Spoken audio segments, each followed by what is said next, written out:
Welcome to a special additional episode of Notsam Wrestling. And the reason that we're here today, as we promised we would be on the last episode of Notsam Wrestling, is because everything is changing in the world of WWE. I believe in the most significant way in quite some time. And with as much as going on, you watch Raw and you've got all the drama going on with Cody Rhodes and Jey Uso, Sami Zayn, Kevin Owens, the Judgment Day. That's huge. Even bigger than that, The Rock shows up on SmackDown on Friday. We talked about it the whole podcast on Monday. Huge. Huge as well. Breaking news, and news that threatens to rock the very foundation of Notsam Wrestling. Here on Notsam Wrestling, we've dedicated ourselves to doing three things. We watch the product, we speculate wildly, and we don't fantasy book Randy Orton. And what happens? Right before NXT on Tuesday night, all these reports start coming out that Randy Orton is at the WWE Performance Center. And what does everybody start doing? They think that they go to rule number 2. Well, if Randy Orton's at the Performance Center, then part of speculating wildly, and the only reason I know is because I watch the product, means that I can fantasy book Randy Orton. I don't know yet if we're at a place where step 2 means that we can break step 3. It doesn't sound logical to me. I'll tell you this, I won't be opening the email box today, that's for sure, because I fear for my life for what's inside. But even as important as Randy Orton being spotted at the Performance Center is, there is a far bigger change that has happened in WWE. And I feel like this change, for the most part, has, at this point, almost gone under the radar with everything that's happened. And I think that that's intentional. I think that the WWE has given us quite a helping of hot topics to talk about. Because right under those topics is what I believe is the most significant change in the WWE, at least since the purchase of WCW, if not before. Maybe the most significant. I think there are maybe 4 truly significant moments in the history, 4 chapter markers in the true history of the WWE as a company. The first is when the McMahons stepped out of the NWA organization. The second is when Vince McMahon purchased the company from his father. The third is Vince McMahon acquiring WCW. I bought my competition. And the fourth happened on September 12th, 2023. And it is the merger between the WWE and the UFC to create a new company called TKO Holdings. TKO Holdings is a company under Endeavor. Endeavor has come in and purchased the WWE at a valuation of somewhere over $9 billion. Merged it with the UFC, a property that they already had acquired, and have created this TKO company that has a valuation of over $20 billion now. And the reason to me this is such a big move is, well, it's for a lot. We started the last podcast talking about the layoffs, and short term, that is a huge change. But that is standard when it comes to these mergers. It's the unpleasant part of mergers. I remember working for SiriusXM when SiriusXM first merged. They couldn't have 2 heads of rock, 2 heads of hip hop, 2 DJs on this channel, 2 people. Layoffs happened.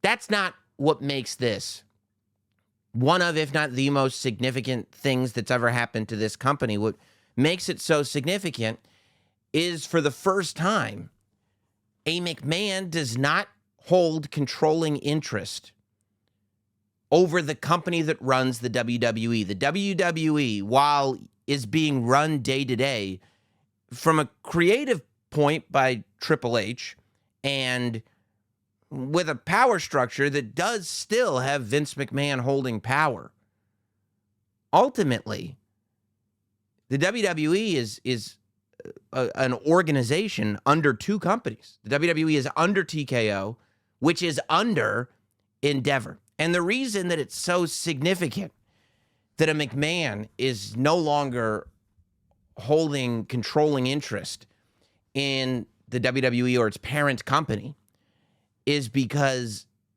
if you really trace back the history of the WWE and the people who have controlled this organization that many of us have come to both love and hate at the same time, it really tracks the history of professional wrestling in the United States of America. So professional wrestling existed before the 1920s and existed all over the place in a lot of different styles. But it was the 1920s that gave us professional wrestling kind of as we know it today. Because in the early 1920s, a wrestler named Ed Strangler Lewis, along with his manager, not like Bobby the Brain Heenan, but the person who was actually managing him, Billy Sandow, those two combined forces with a wrestler / creative genius named Toots Mondt. And the three of them created what became known as the Goldust Trio. And the Goldust Trio came together. And they presented and, more importantly, I believe, organized professional wrestling in a way that it had never been organized or presented before. They looked at the fact that wrestling was waning in popularity because of how long some of these matches that were more the catch-as-catch-can style were taking. What once was kind of a hot ticket was losing steam quickly. And while to some extent wrestling had always been fixed, it was the Goldust Trio that said, let's throw it all out the window and let's give people something that's worth buying a ticket to. Let's give them a guarantee. And how do we guarantee it? Well, we take full control over not just who wins and loses, but the entire structure of the match, the outcome, and we think about why. Toots Mondt is really credited as being the guy who created the concept of the finish. All wrestling matches ended, of course, but the idea that you would think of a finish. What's the finish in this match? Okay, we'll do this, we'll do that, and what's the finish? We as wrestling fans kind of take for granted that that's always just been there. But it was Toots that came up with the idea of, well, this is what the finish will be, whether it was a submission, a pin, the reason we'll do it, it'll lead to this, the storytelling of it. It wasn't just the end of a match. It was a part of storytelling. And that hadn't really been done before the Goldust Trio. You know, Toots was the one who would usher in referee bumps, who would usher in time limit draws, who would make it so a match would end in a way that would cause people to come back for the rematch, or that we'd have wrestlers that would be exclusive to this territory, that would not be booked for one show, but would be booked for every show. It was the first time you'd see a build. Wrestlers building up. You'd go to the shows and you'd watch a new superstar. And over the course of weeks and months, watch him rise in the rankings. You could follow that journey and feel as a fan invested when he finally got to the world title. This was the genius of Toots. This was the genius of the Goldust Trio, but egos get in the way of everything. And by the end of the 1920s, promoters had caught up to what they were doing and started presenting wrestling in the same way that they were, what they coined the slam bam style of professional wrestling. Slam bang, slam bam, something like that. And a power struggle happened, and the Goldust Trio ended up dissolving. But the reason I bring up the Goldust Trio is not just to reflect on the history of professional wrestling. It's specifically to go back to our original point, because Toots Mondt specifically was not done by a long shot in the world of professional wrestling, because less than 30 years, about 25 years after the dissolution of the Goldust Trio, sometime in the early to mid 1950s, the Capitol Wrestling Corporation started running shows on the East Coast. Now, depending on who you ask, Some people say they were run by Jess McMahon, who is the grandfather of Vincent Kennedy McMahon, great-grandfather of Shane McMahon. Some people say that Vince Sr., Vince's dad, was already running it, but a McMahon was in charge and founded the Capital Wrestling Corporation. The Capital Wrestling Corporation would join forces with the National Wrestling Alliance and become that kind of East Coast wing of the NWA. And as Vince Sr.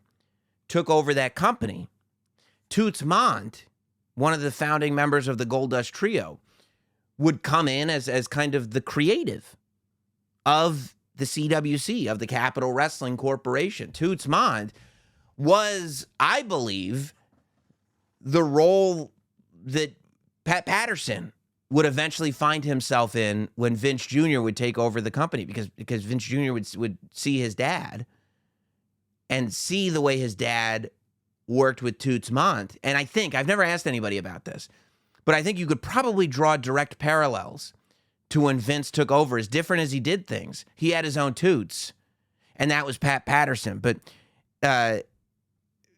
Toots joining forces with Vince McMahon Sr., to me, has always been so fascinating.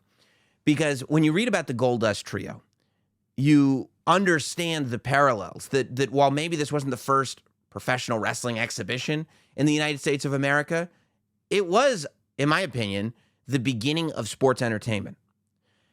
And the person who I would credit with the creative of the beginning of sports entertainment in America, Toots Mondt, was also really the first creative, quote unquote, at the Capital Wrestling Corporation, which would become the WWF, which would become the WWF, which would become the WWE. But I'm getting ahead of myself because they started to gain real momentum.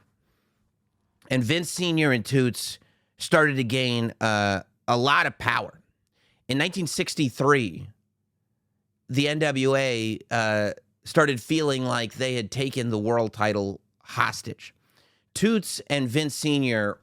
were insistent on Buddy Rogers, their guy, being the NWA champion. But the NWA was worried that they would not allow the champion to travel as much as the champion was supposed to travel, and that they would keep Buddy Rogers all to themselves. The NWA wanted Lou Thez to be the champion of the world. And there's this great story of Buddy Rogers having a match or going to a show. And when he got to the show, being told, hey, kid, tonight it's you and Lou Thez, and Lou Thez is going over. And Buddy Rogers looked at Lou Thez, realizing that he really didn't have a choice in the matter, and went, well, it is what it is. And Buddy Rogers would drop the NWA title to Lou Thez, and at first, they wouldn't acknowledge this in New York. Vince McMahon Sr. decided we're gonna pay no mind to the fact that Buddy Rogers lost the title to Lou Thez, and we're advertising Buddy Rogers as the world champion on their shows. The NWA said you can't do this. And Toots, Vince Sr., Buddy Rogers, and the Capital Wrestling Corporation decided to step away from the National Wrestling Alliance and go at it on their own. That's when, I believe, they changed their name from the Capital Wrestling Corporation to the Worldwide Wrestling Federation, the WWWF. And the WWWF would crown Buddy Rogers as their first world champion. Now, Buddy Rogers was crowned champion after winning it in a tournament that never actually happened, which they did at the time. You know, that's kind of the story of the Intercontinental title as well. There was a story, there was a tournament in Rio de Janeiro that Pat Patterson won. The tournament never took place. But Buddy Rogers was crowned the world champion of the WWWF. This is how they got around everything in the NWA when they apparently they left on good terms, but they said, look, we need our own champion. This is the way we're going to do things. And Buddy Rogers wouldn't stay champion over there. It didn't work out very long. I don't think Buddy was in the condition to hold it. And at that point, they built their first true superstar of the WWF era, which was Bruno Sammartino. Bruno Sammartino would be really that first guy. The guy, you could argue that it was Buddy Rogers because they formed the company around Buddy Rogers. But it was, I don't know, a month, 2 months, 3, whatever it was, before Bruno Sammartino was the guy. And this is how WWF would continue to run the territory kind of forever, right? It was Buddy Rogers. It was Bruno Sammartino. Pedro Morales for a second. It was Bob Backlund. It was Hulk Hogan. It was Bret Hart. Big Daddy Cool Diesel. Shawn Michaels. Who's the guy? You can literally go back to 1963 and every single year. Who was the guy then? There's never been a time. And every time a guy goes away, they go, we're not going to have a guy anymore. It's going to be about the full product. But there always has been and always will be a guy. So Bruno Sammartino is the champion. By 1970, Toots Mondt would step away, leave the company. And at that point, he was a pretty old guy. And in 1979, still under the power of Vince McMahon Sr., the WWF would shorten its name, become the World Wrestling Federation. The WWF, that is until in 1980. So this company runs 1963 to 1980. In 1980, Vince Jr. shows up.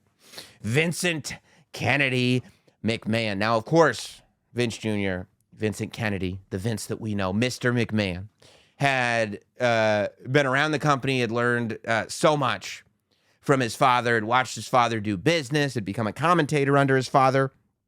In 1980, he created a company called Titan Sports Incorporated.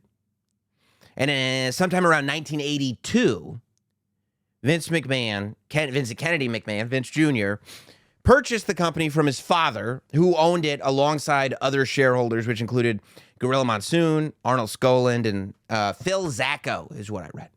But Arnold Skaaland and Gorilla Monsoon, Arnold Skaaland would have like a job forever in WWF, and so would Gorilla Monsoon, for that matter. They named Gorilla position after him. His presence is still felt in the WWE. So Vince had a very interesting business arrangement with his father and with the other shareholders. Because that's the thing. It's not like it's just with his dad. Like, they had to satisfy all of those men who probably liked the way business was going. He bought the company for $1 million. It was done in monthly payments. But legend has it, and the story has been told many, many times, that the agreement was that if Vince missed any of the payments, that the ownership would go right back to Vince's father and to the shareholders. So Vince would end up, taking out loans, doing everything that he could to make sure he hit all the payments. And by sometime around the summer of 1983, Vince Jr. had ownership of the company. Now, at some point in the 1970s, Vince Sr. had apparently very quietly rejoined the NWA. So as soon as Vince Jr. took the company over, he once again withdrew. Any sort of arrangement that Vince Sr. had with the NWA, Vince ripped it up, threw it out the window, said, we're not doing that anymore, and started working on national syndication, which, drove the territory owners insane. The NWA, like I said, we're starting this story in the 1950s. We're talking about, already 40 years, decades of tradition of the NWA figuring out how to run wrestling in America. And having all of these people, all of these promoters making money. Everybody was doing fine. Except Vince Jr. came in and said, I think I can do it better. And I'm going to take over the whole thing. See, most people would feel like Vince is a territory owner, where the NWA is this presiding body. Vince said, no. My product is the presiding body. I'm not competing with these little territories. I'm competing with the entire NWA. And this is when television syndication is getting big and cable television is getting big. But that's what people just go immediately. They go, yeah, Vince went on cable. It was national. Syndication. He started trying to get on as many syndicates as he could, so his show could be shown, and making all kinds of TV deals. Again, just paying out money, thinking that if I get my product and the way I present it in front of these wrestling fans, they're going to like my product better than the competition. And quite frankly, the local territories did not want to compete on that level. Now, Vince also started poaching. Vince started going territory to territory, poaching their big stars, saying, come over here, I'll give you big money, and I'll still put you on the local TV because I have a syndicate out there. And then, of course, he would also get the cable deals and really do everything that he could to take down the NWA and the AWA at that point. He was taking a lot of stars from the AWA, the Hulk Hogans, the Sergeant Slaughters, all these people. Now, Sergeant Slaughter, of course, had worked for his dad before, but you know what I'm saying. He also toured nationally, right? He wasn't sticking to just Madison Square Garden, you know, whatever it was, New York, Pennsylvania, D.C., whatever the loop was. He started touring nationally. It was a huge gamble, and the way he planned on, I think, making that money back was WrestleMania. He spent all the money. He spent all the money on television, on touring nationally, on getting all the big stars, and then on getting his show on closed circuit across the country in movie theaters and arenas everywhere. Big time gamble. It pays off. And I mean, look, the reason that he's able to do all this, right? The reason that Vince Sr. is able to declare his own world champion, Buddy Rogers. The reason that Vince Jr. is able to turn the WWF into a national product is because who are they answering to? They're the ones in charge. Every single wrestling mind around them is saying, stop doing it, stop doing it, stop doing it. No. Vince Sr. said, we want a world champion. Buddy Rogers should be that champion. He's going to be the guy. Boom. WWF. Vince says, no, I can do wrestling better than any of these guys, and I can make my product national and international. Who's going to stop him? Vince McMahon's in charge. Vince Jr. at that point. Obviously, WrestleMania 1 paid off. You don't need me to tell you that. That it was a huge gamble, but it was the absolute right move for Vince McMahon to make. At that point, people realized that it wasn't just Vince McMahon coming in and spoiling the party. That wrestling, as it always has been, reflects society. And what's going on and working in professional wrestling is what is reflecting the time that that professional wrestling exists in. If it is successful, it reflects society. And WWE being successful as a national product reflected what society was looking for in professional wrestling. So Ted Turner ends up saying, I want to get in the wrestling business myself. And of course, at this point, Vince McMahon was already he was already with the words, with the terms. I'm not in the wrestling business. I'm in sports entertainment. Don't have wrestlers. I have superstars, the whole thing. I wonder if he wished he hadn't called his show WrestleMania. Sports Entertainment Mania. So Ted Turner gets in the business. He buys out Jim Crockett Promotions and creates his own national product, which is renamed World Championship Wrestling. The show was called World Championship Wrestling that was on Turner's network, TBS, the Superstation. Turner, which was a Jim Crockett show, except for when Vince McMahon took over the time slot, but that didn't work out for him, so he had to give it up, but that's another story. Turner buys it out and renames the whole company WCW. So now there is competition, and at first, not real competition, right? I mean, WWE was slaughtering them. WCW was number 2, but it would be like if AEW didn't exist, and what would, number 2 would be? I don't want to insult any other promotions, but it just wasn't serious competition for a very long time until it was. Until Eric Bischoff became the executive producer, and in the mid to late 90s, the NWO angle starts, WCW gets hot, and not only does it become competition, but it starts to do better than WWF was doing at the time until WWF pivoted, decided to change their product up because, again, who's in charge here? Vinnie Mac. We're going to do things completely different. We're going to put different guys on top. We're going to put on a different product. We're going to out-edge them, and boy, did they.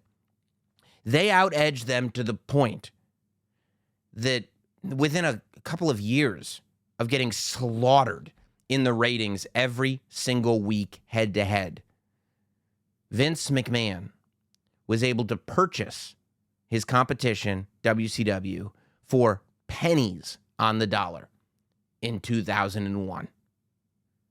Now, before that, and some people would argue that this was significant for the company too, but I'll tell you why I don't think it's as significant. It's significant to the money, and it's maybe significant to the public perception of the company, but I don't think it's as significant as the chapters that I laid out. WWF went public in 1999. And for most companies, when you go public, that's when it becomes difficult for one person to still maintain control, right? Like for better or worse, WWE had been a family-owned business from the time Jess McMahon was running Capital Wrestling Corporation shows in the 1950s.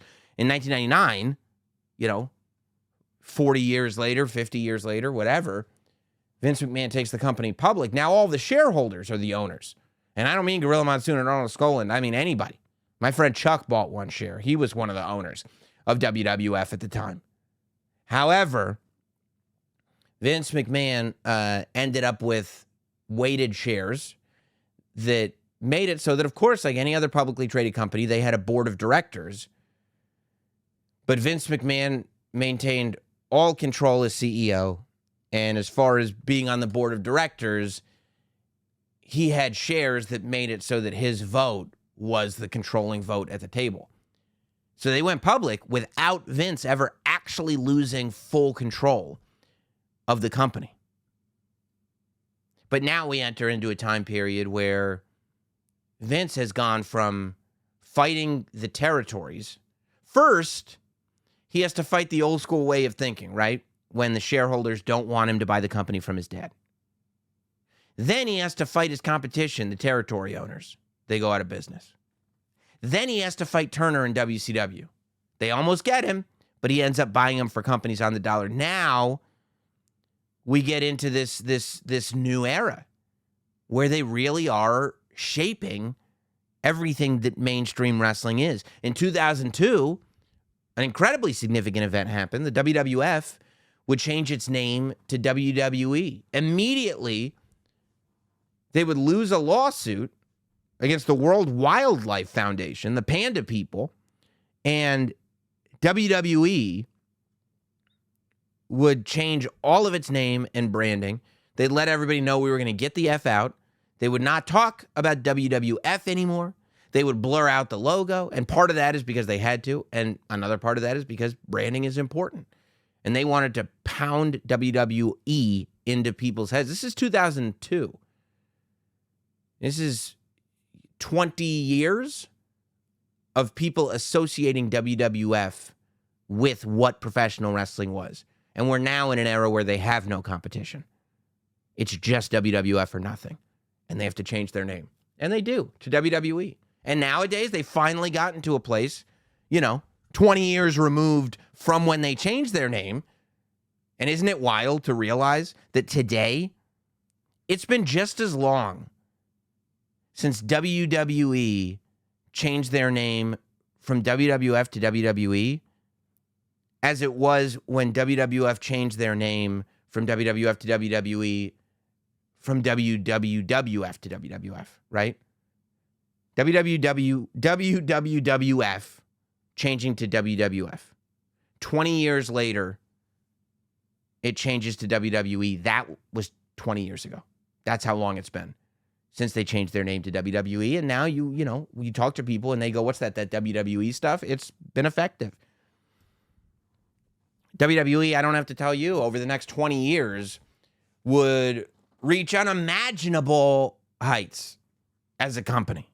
Even without the sort of over-the-top huge cultural influence that they had in the late 90s and early 2000s with the Attitude Era, the way that they would redefine how business is done, the way that they would redefine revenue streams and making money would just be the most incredible thing.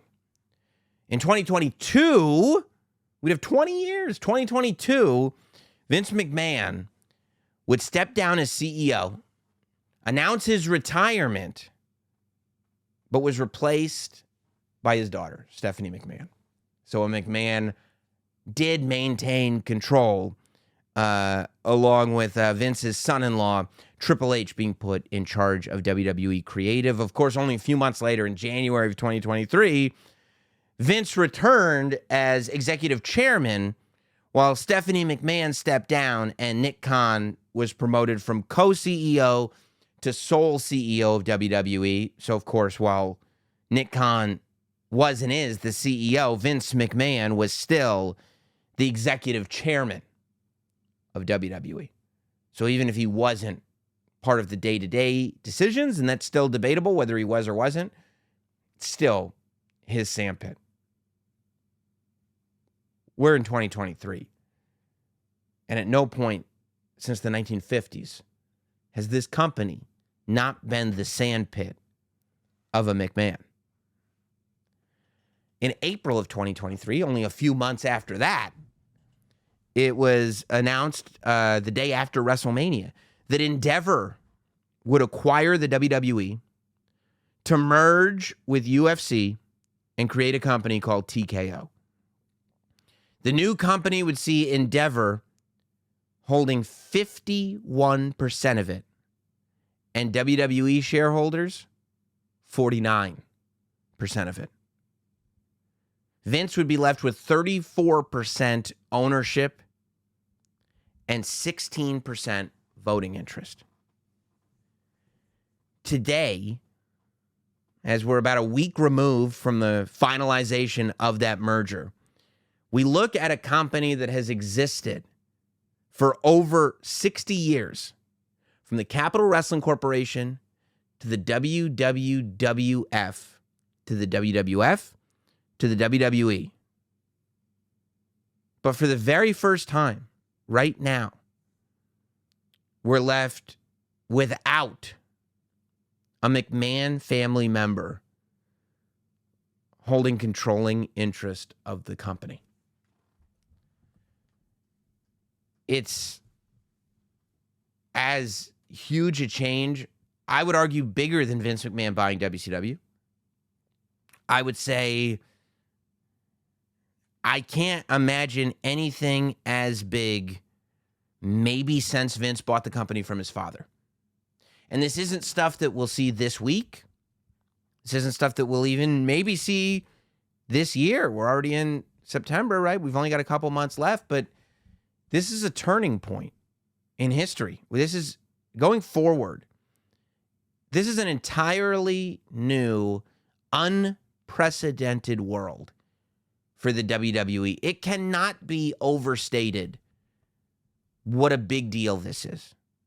And the fact that this company that was a wrestling territory, that was purchased for $1 million in monthly installments, is now part of a $21 billion conglomerate.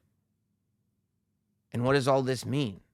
I mean, in the short term, I'm sure it means a combination of forces between WWE and UFC. I don't think they'll share arenas, but I think that, and it's been said that we'll see, mega weekends where it's SmackDown on Friday, UFC on Saturday, WWE on Sunday. I think that the stars of the company will probably be able to pop in and out much more freely.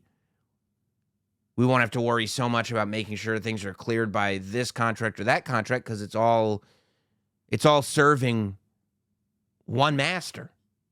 And that master's not Vince McMahon. It's so truly incredibly interesting to think about. WWE is not a wrestling company. It's a part of a media conglomerate. And there's never been anything like that in the history of professional wrestling. Nothing. This isn't like WCW being part of the Turner conglomerate, because WCW, in terms of that corporation, aside from a couple of years in the late 90s, was Ted Turner's hobby. WWE is the thing. WWE is not a pet project of Endeavor. TKO is a massive, massive sports and entertainment company, the likes of which I think even the people in charge don't quite know how big it can get. But what is fascinating to me is that while Vince McMahon is one of the people in charge, he's not the person in charge anymore. And I don't think any of us, when we take a step back and we look at this through a much larger lens, I don't think that if you had asked any of us even a year ago, if you had asked any of us 5 years ago, if you had asked any of us 20 years ago, if you had asked any of us however long ago, do you think we'll ever see a day that Vince McMahon is not the number one person in charge of the WWE? We'd say no. And he's not. Within the WWE walls, if you get an email from Vince telling you to do something, you're going to do it. He's still the boss. But the buck doesn't stop there anymore. Can you imagine that? In the WWE, there's an over Vince's head. That's never happened before. We've gone outside the stratosphere. In terms of the wrestling world, we just went to the moon. That's never happened before. I didn't even know we could get up there. We're going to be watching this from a very, very long-term perspective. And this is going to be something that, as long as this podcast is alive years from now, I think we'll really be able to look back on and say, what happened when that new chapter started? Chapter 1 was the Capital Wrestling Connection as it pertained to the National Wrestling, or Capital Wrestling Corporation as it pertained to the National Wrestling Association. Chapter 2 was the WWWF. Chapter 3, Vince McMahon buys the company. Chapter 4 is Vince McMahon sells the company. I don't know what Chapter 5 is going to look like, but I am so excited to see it and so glad that we all get to witness it. It's an amazing thing. It's an awesome story, and I have loved this trip down memory lane, reflecting on history as it pertains to the present, because let's be honest, if we don't learn from history, we're doomed to repeat it. So let's see how this goes. Thank you, everybody. Stay subscribed. If you're on YouTube, leave a comment, hit like, subscribe, watch all the podcasts. If you're listening on Apple, Spotify, rating, review, do the whole deal. And we will see you again very, very soon.